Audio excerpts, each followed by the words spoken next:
Satuan Reserse Narkoba Polres Tabanan meringkus pelaku tindak pidana narkotika. Ketiga pelaku yang kini ditahan dan menjalani pemeriksaan di Polres Tabanan tersebut antara lain Made Ari Setiadi alias Dedek, seorang karyawan swasta asal desa Pejaten Kecamatan Kediri yang sementara ini diduga sebagai pemakai. Kemudian IKD Ferry Adnyana alias Ferry di desa Bongan Kecamatan Tabanan yang diduga sebagai pengedar, serta Komang Hendra Wira alias Lonot dari desa Dajan Peken Tabanan yang juga diduga sebagai pengedar.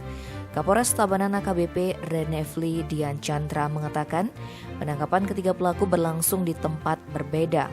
Lonot yang berstatus sebagai residivis ditangkap pada Minggu 26 September.